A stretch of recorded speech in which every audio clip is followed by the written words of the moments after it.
Crime and Punishment by Fyodor Dostoevsky, translated by Constance Garrett.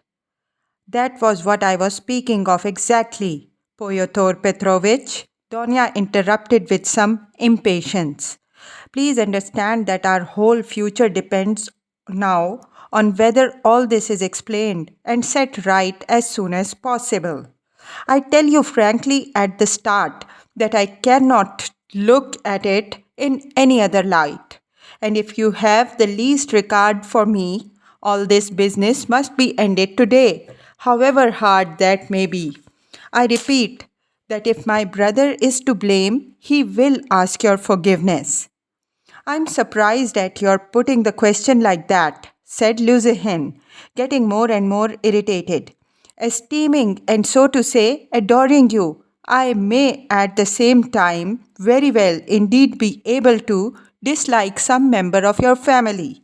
Though I lay claim to the happiness of your hand, I cannot accept duties incompatible with. Ah, don't be so ready to take offense, Pyotr Petrovich. Donya interrupted with feeling, and be the sensible and generous man I have always considered and wish to consider you to be. I've given you a great promise. I am your betrothed. Trust me in this matter and believe me, I shall be capable of judging impartially. My assuming the part of judge is as much a surprise for my brother as for you. When I insisted on his coming to our interview today after your letter, I told him nothing of what I meant to do. Understand that if you are not reconciled, I must choose between you. It must be either you or he. That is how the question rests on your side and on his. I don't want to be mistaken in my choice, and I must not be. For your sake, I must break off with my brother. For my brother's sake, I must break off with you.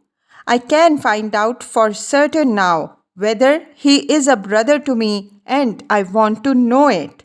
And of you, whether I am dear to you, whether you esteem me, whether you are the husband for me. Avdotia Romanovna, Luzahin declared huffily. Your words are of too much consequence to me.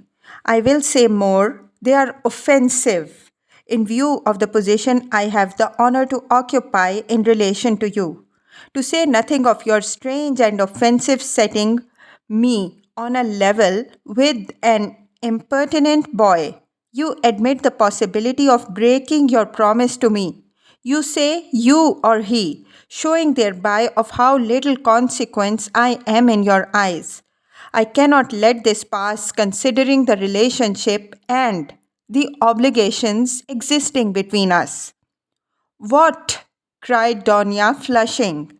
I set your interest beside all that has hitherto been most precious in my life. What has made up the whole of my life, and here you are offended at my making too little account of you? Raskolnikov smiled sarcastically. Razumihin fidgeted, but Pyotr Petrovich did not accept the reproof. On the contrary, at every word he became more persistent and irritable, as though he relished it. Love for the future partner of your life, for your husband, ought to outweigh your love for your brother, he pronounced sententiously. And in any case, I cannot be put on the same level. Although I said so emphatically that I would not speak openly in your brother's presence, nevertheless, I intend now to ask your honored mother for a necessary explanation on a point of great importance closely affecting my dignity. Your son. He turned to Pulcheria Alexandrovna. Yesterday, in the presence of Mr. Sutkin, or I think that's it. Excuse me, I have forgotten your surname. He bowed politely to Razumihin. Insulted me by misrepresenting the idea I expressed to you in a private conversation, drinking coffee, that is, that marriage with a poor girl who has had experience of trouble is more advantageous from the conjugal point of view than with one who has lived in luxury, since it is more profitable for the moral character. Your son intentionally exaggerated the significance of my words and made them ridiculous, accusing me of malicious intentions, and as far as I could see, relied upon your correspondence with him. I shall consider myself happy, Pulcheria Alexandrovna, if it is possible for you to convince me of an opposite conclusion and thereby considerately reassure me. Kindly let me know in what terms precisely you repeated my words in your letter to Rodion Romanovich. I don't remember, faltered Pulcheria Alexandrovna. I repeated them as I understood them. I don't know how Rodia repeated them to you. Perhaps he exaggerated. He could not have exaggerated them except at your instigation. Pyotr Petrovich, Pulcheria Alexandrovna declared with dignity. The proof that Donya and I did not take your words in a very bad sense is the fact that we are here. Good, mother, said Donya approvingly. Then this is my fault again, said Luzahin, aggrieved. Well, Pyotr Petrovich, you keep blaming Rodion, but you yourself have just written what was false about him. Pulcheria Alexandrovna added, gaining courage. I don't remember writing anything false. You wrote, Raskolnikov said sharply, not turning to Luzahin, that I gave money yesterday not to the widow of a man who was killed, as was the fact, but to his daughter, whom I had never seen till yesterday. You wrote this to make dissension between me and my family, and for that object added coarse expressions about the conduct of a girl whom you don't know. All that is mean slander. Excuse me, sir, said Luzahin, quivering with fury. I enlarged upon your qualities and conduct in my letter solely in response to your sister's and mother's inquiries, how I found you and what impression you made on me. As for what you've alluded to me in my letter, be so good as to point out one word of falsehood. Show that is that you didn't throw away your money and that there are not worthless people in that family, however unfortunate. To my thinking, you, with all your virtues, are not worth the little finger of that unfortunate girl at whom you throw stones. Would you go on so far, then, as to let her associate with your mother and sister? I have done so already, if you care to know. I made her sit down today with mother and Donya. Rodya, cried Pulcheria Alexandrovna. Donya crimsoned. Razumihin knitted his brows. Luzahin smiled with lofty sarcasm. You may see for yourself, Aidotya Romanovna, he said, whether it is possible for us to agree. I hope now that this question is at an end, once and for all. I will withdraw, that I may not hinder the pleasures of family intimacy and the discussion of secrets. He got up from his chair and took his hat. But in withdrawing, I venture to request that for the future I may be spared similar meetings and, so to say, compromises. I appeal particularly to you, honored Pulcheria Alexandrovna, on this subject, the more as my letter was addressed to you and no one else. Pulcheria Alexandrovna was a little offended. You seem to think we are completely under your authority, Pyotr Petrovich. Donya has told you the reason your desire was disregarded. She had the best intentions. And indeed you write as though you were laying commands upon me. Are we to consider every desire of yours as a command?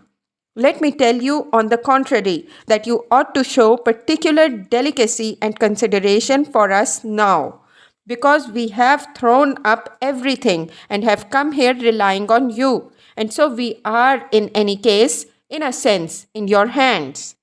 That is not quite true, Pulcheria Alexandrovna, especially at the present moment when the news has come of Marfa Petrovna's legacy, which seems indeed very apropos, judging from the new tone you take to me, he added sarcastically. Judging from that remark, we may certainly presume that you were reckoning on our helplessness, Donya observed irritably. But now, in any case, I cannot reckon on it, and I particularly desire not to hinder your discussion of the secret proposals of Kedy Ivanovich Svidrigailov, which he had entrusted to your brother, and which have, I perceive, a great and possibly a very agreeable interest for you. Good heavens, cried Pulcheria Alexandrovna. Razumihin could not sit still on his chair. Aren't you ashamed now, sister? Asked Raskolnikov. I am ashamed, Rodya, said Donya. Pyotr Petrovich, go away. She turned to him, white with anger. Pyotr Petrovich had apparently not at all expected such a conclusion. He had too much confidence in himself, in his power, and in the helplessness of his victims. He could not believe it even now. He turned pale and his lips quivered. Avdotia Romanovna, if I go out of this door now, after such a dismissal, then you may reckon on it. I will never come back. Consider what you are doing. My word is not to be shaken. What insolence! Cried Donya, springing up from her seat. I don't want you to come back again. What? So that's how it stands, cried Luzahin, utterly unable to the last moment to believe in the rapture, and so completely thrown out of his reckoning now. So that's how it stands. But do you know, Avdotia Romanovna, that I might protest? What right have you to speak to her like that? Pulcheria Alexandrovna intervened hotly. And what can you protest about? What rights have you? Am I to give my Donya to a man like you? Go away. Leave us altogether. We are to blame for having agreed to a wrong action, and I above all. But you have bound me, Pulcheria Alexandrovna. Luzahin stormed in a frenzy. By your promise, and now you deny it? And besides, I have been led on account of that into expenses. This last complaint was so characteristic of Pyotr Petrovich that Raskolnikov, pale with anger and with the effort of restraining it, could not help breaking into laughter. But Pulcheria Alexandrovna was furious. Expenses? What expenses? Are you speaking of our trunk? But the conductor brought it for nothing for you. Mercy on us. We have bound you. What are you thinking about, Pyotr Petrovich? It was you bound us. Hand and foot, not we. Enough, mother. No more, please. Avdotia Romanovna implored. Pyotr Petrovich, do be kind and go. I'm not going, but one last word, he said, quite unable to control himself. Your mamma seems to have entirely forgotten that I made up my mind to take you, so to speak, after the gossip of the town had spread all over the district in regard to your reputation. Disregarding public opinion for your sake and reinstating your reputation, I certainly might very well reckon on a fitting return, and might indeed look for gratitude on your past. And my eyes have only now been opened. I see myself that I may have acted very, very recklessly in disregarding the universal verdict.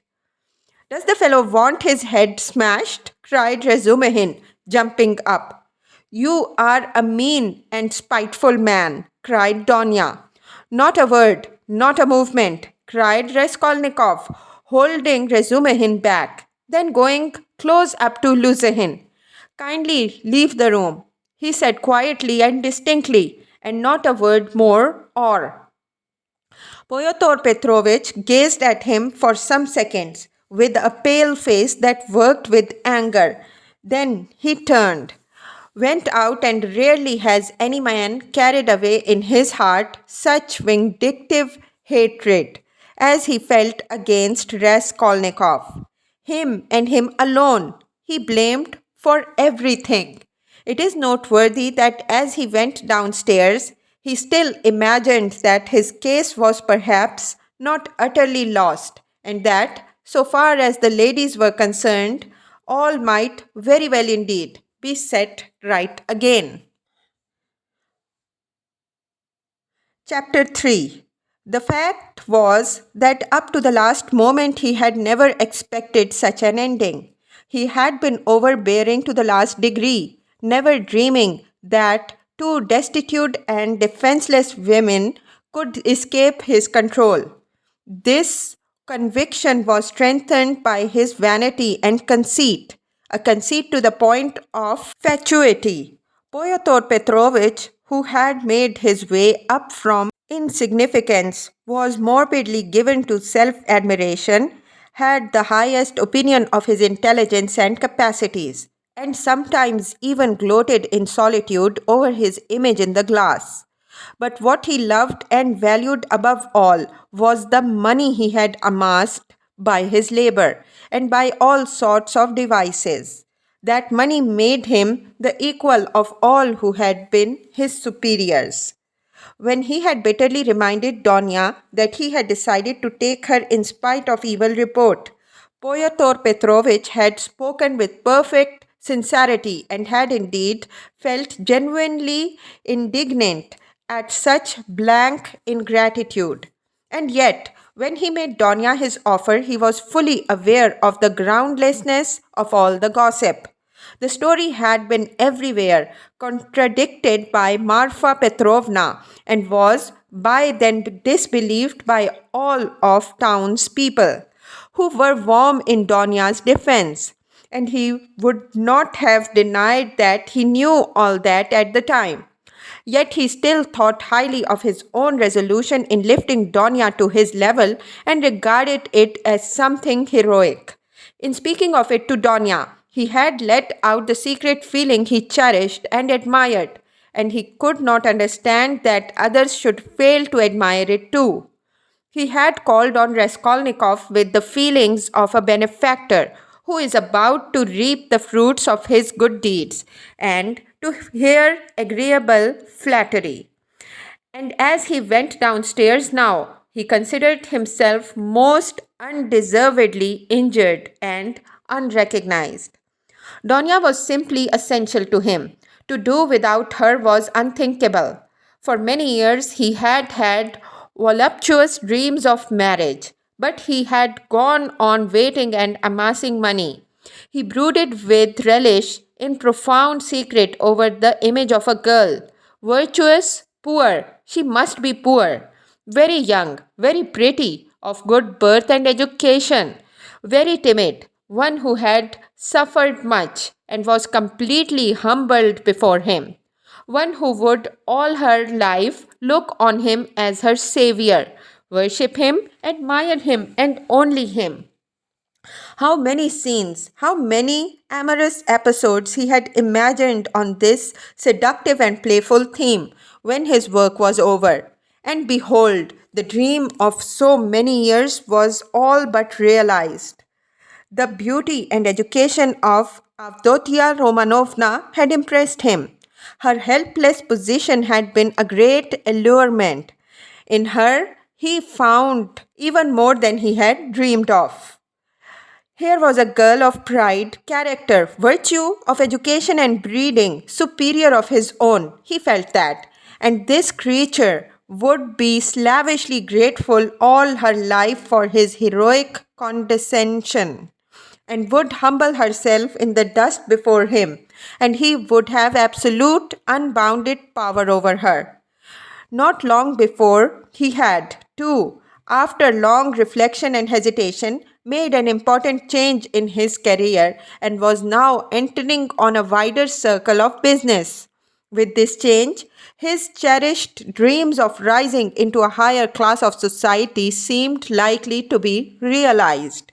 He was, in fact, determined to try his fortune in Petersburg. He knew that women could do a very great deal. The fascination of a charming, virtuous, highly educated woman might make his way easier, might do wonders in attracting people to him, throwing an aureole around him. And now everything was in ruins. This sudden, horrible rupture affected him like a clap of thunder. It was like a hideous joke, an absurdity.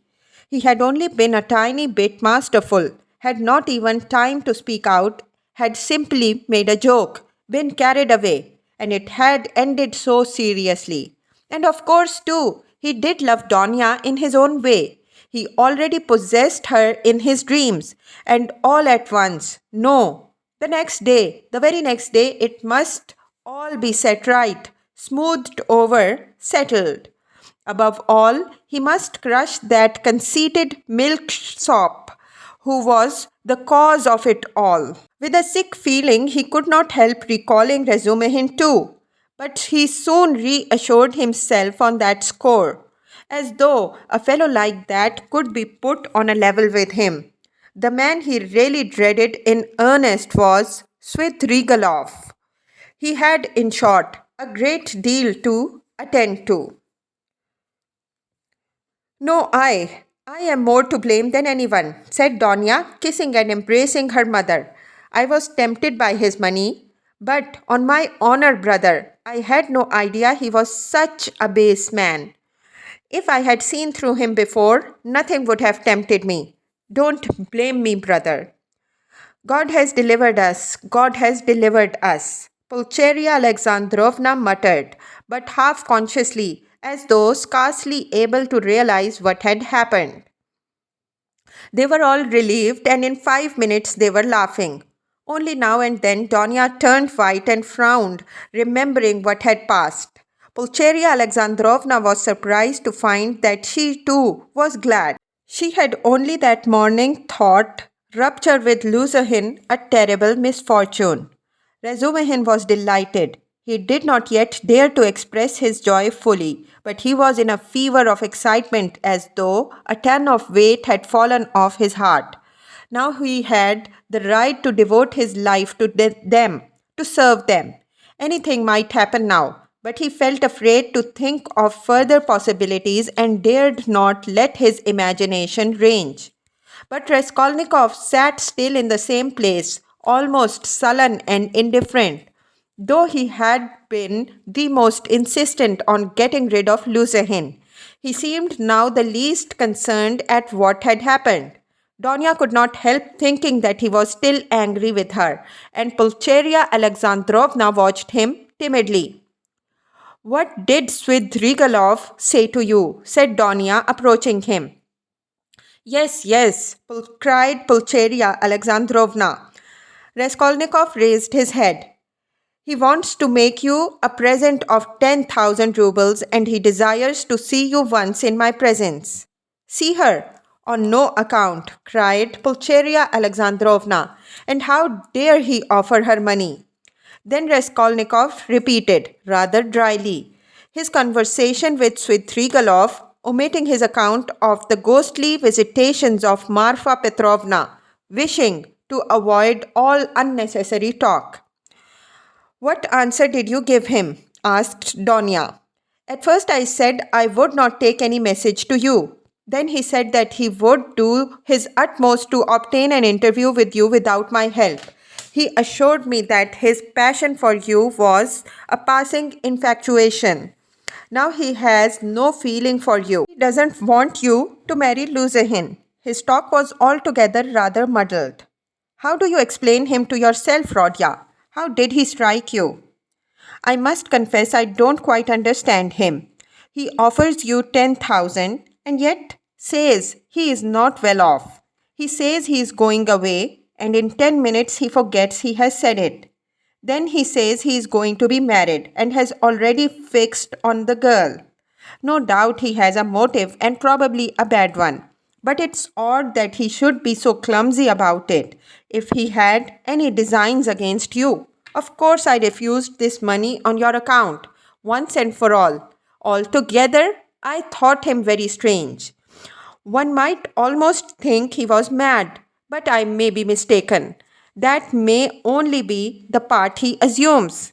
The death of Marfa Petrovna seems to have made a great impression on him. God rest her soul, exclaimed Pulcheria Alexandrovna. I shall always, always pray for her. Where should we be now, Donya? Without this 3,000. It's as though it had fallen from heaven.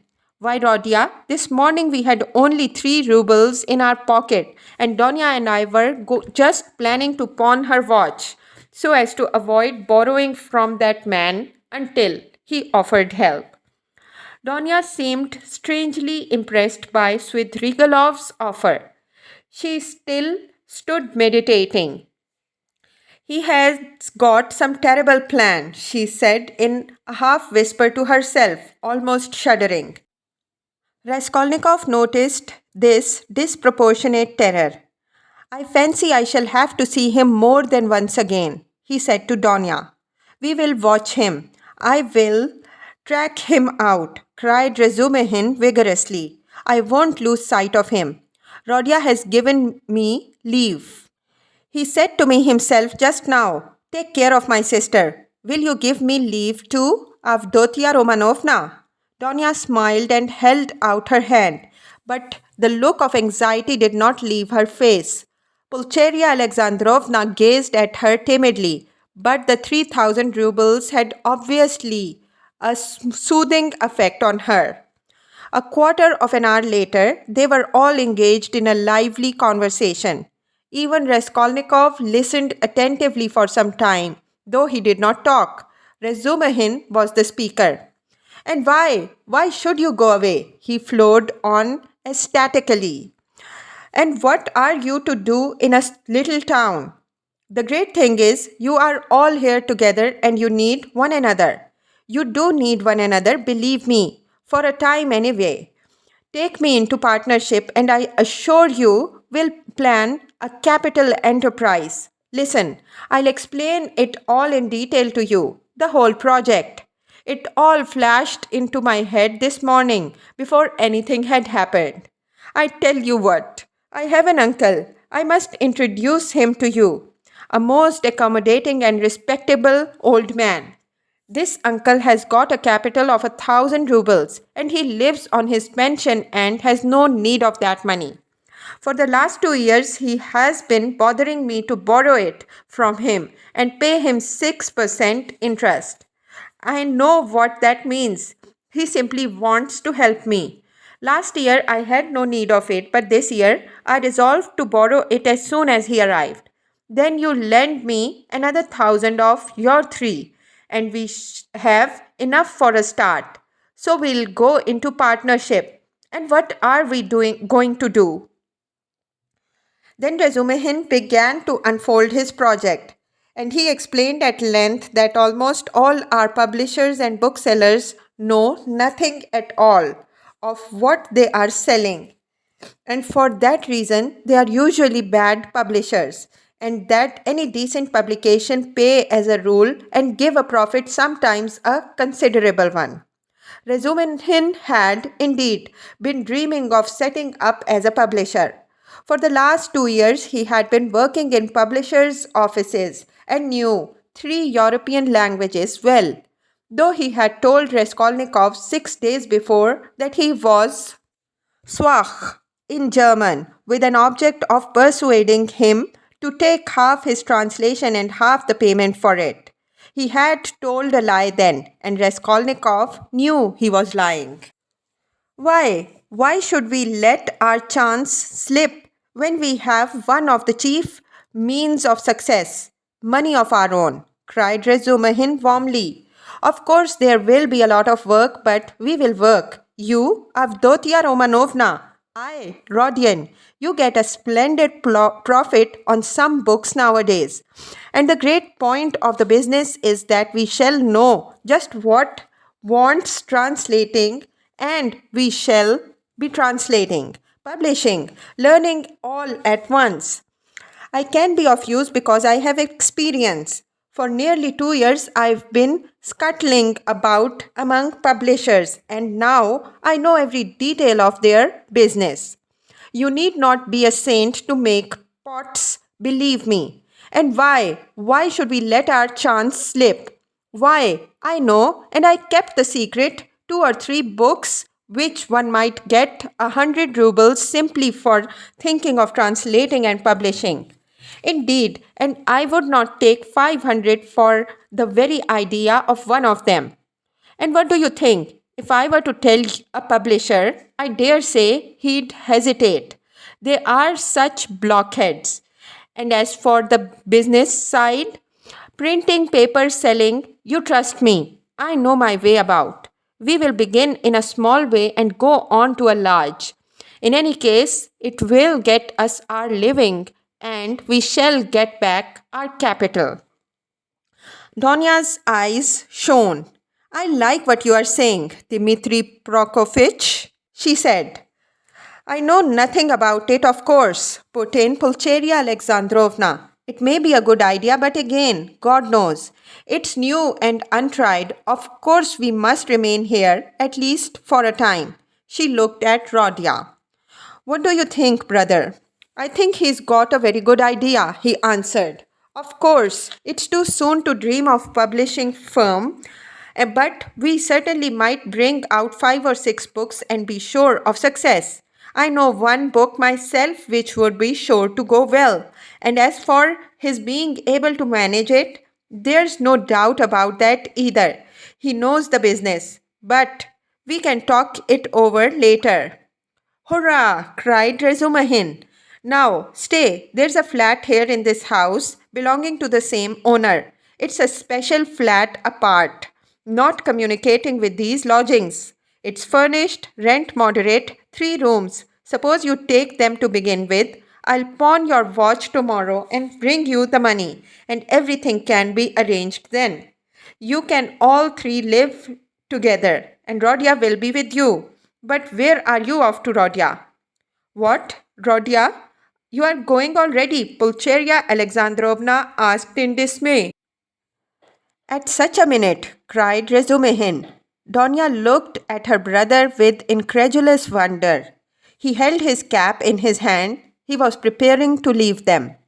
One would think you are burying me or saying goodbye forever, he said somewhat oddly. He attempted to smile, but it did not turn out a smile. But who knows? Perhaps it is the last time we shall see each other. He let slip accidentally. It was what he was thinking, and it somehow was uttered aloud. What is the matter with you? Cried his mother. Where are you going, Rodya? Asked Donya rather strangely. Oh, I'm quite obliged to, he answered vaguely, as though hesitating what he would say. But there was a look of sharp determination in his white face. I meant to say as I was coming here. I meant to tell you, mother, and you, Donya, that it would be better for us to part for a time. I feel ill. I am not at peace. I will come afterwards. I will come of myself when it's possible. I remember you and love you. Leave me alone. I decided this even before. I am absolutely resolved on it. Whatever may come to me, whether I come to ruin or not, I want to be alone. Forget me altogether. It's better. Don't inquire about me. When I can, I'll come of myself or I'll send for you. Perhaps it will all come back. But now, if you love me, give me up. Else, I shall begin to hate you. I feel it. Goodbye. Good God, cried Pulcheria Alexandrovna. Both his mother and his sister were terribly alarmed. Razumihin was also. Rodya, be reconciled with us. Let us be as before, cried his poor mother. He turned slowly to the door and slowly went out of the room. Donya overtook him. Brother, what are you doing to mother? She whispered, her eyes flashing with indignation. He looked dully at her. No matter. I shall come. I'm coming, he muttered in an undertone as though not fully conscious of what he was saying, and went out of the room. Wicked, heartless, egoist, cried Donya. He is insane but not heartless. He is mad. Don't you see it? You're heartless after all. Rezumehin whispered in her ear, squeezing her hand tightly. I shall be back directly. He shouted to the horror stricken mother, and he ran out of the room. Raskolnikov was waiting for him at the end of the passage. I knew you would run after me, he said. Go back to them. Be with them. Be with them tomorrow and always. Perhaps I shall come, if I can. Goodbye. And without holding out his hand, he walked away. But where are you going? What are you doing? What's the matter with you? How can you go on like this? Razumihin muttered, at his wits' end. Raskolnikov stopped once more. Once for all, never ask me about anything. I have nothing to tell you. Don't come to see me. Maybe I'll come here. Leave me. But don't leave them. Do you understand? It was dark in the corridor. They were standing near the lamp. For a minute, they were looking at one another in silence. Razumihin remembered that minute all his life. Raskolnikov's burning and intent eyes grew more penetrating every moment, piercing into his soul, into his consciousness. Suddenly, Razumihin started. Something strange, as it were, passed between them. Some idea, some hint, as it were, slipped something awful, hideous, and suddenly understood on both sides. Razumihin turned pale. Do you understand now? Said Raskolnikov, his face twitching nervously. Go back, go to them, he said suddenly, and turning quickly, he went out of the house. I will not attempt to describe how Razumihin went back to the ladies, how he soothed them, how he protested that Rodya needed rest in his illness, protested that Rodya was sure to come, that he would come every day, that he was very, very much upset, that he must not be irritated, that he, Razumihin, would watch over him, would get him a doctor, the best doctor, a consultation. In fact, from that evening, Razumihin took his place with them as a son and a brother. Chapter 4. Raskolnikov went straight to the house on the canal bank where Sonia lived. It was an old green house of 3 stories. He found the porter and obtained from him vague directions as to the whereabouts of Kapernaumov, the tailor. Having found in the corner of the courtyard the entrance to the dark and narrow staircase, he mounted to the second floor and came out into a gallery that ran round the whole second story over the yard. While he was wandering in the darkness, uncertain where to turn for Capernaumov's door, a door opened 3 paces from him. He mechanically took hold of it. Who's there? A woman's voice asked uneasily. It's I. Come to see you, answered Raskolnikov and walked into the tiny entry. On a broken chair stood a cradle in a battered copper candlestick. It's you, good heavens, cried Sonia weakly, as she stood rooted to the spot. Which is your room? This way. And Raskolnikov, trying not to look at her, hastened in. A minute later, Sonia came too, in with a candle, sat down the candlestick and completely disconcerted, stood before him inexpressibly agitated and apparently frightened by his unexpected visit. The color rushed suddenly to her pale face and tears came into her eyes. She felt sick and ashamed and happy too.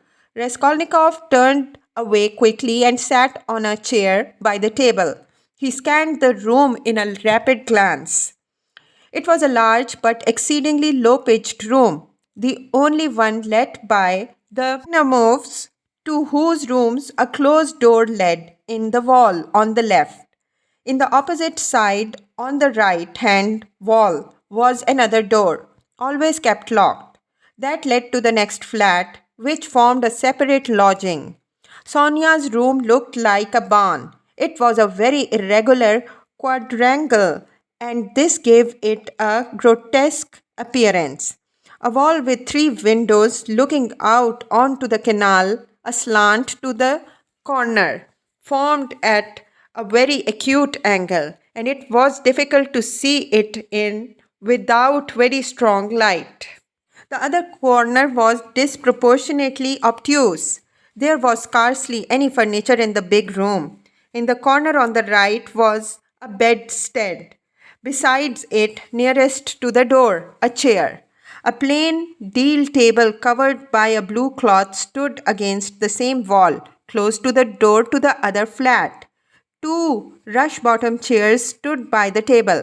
On the opposite wall, near the acute angle, stood a small plain wooden chest of drawers, looking, as it were, lost in a desert.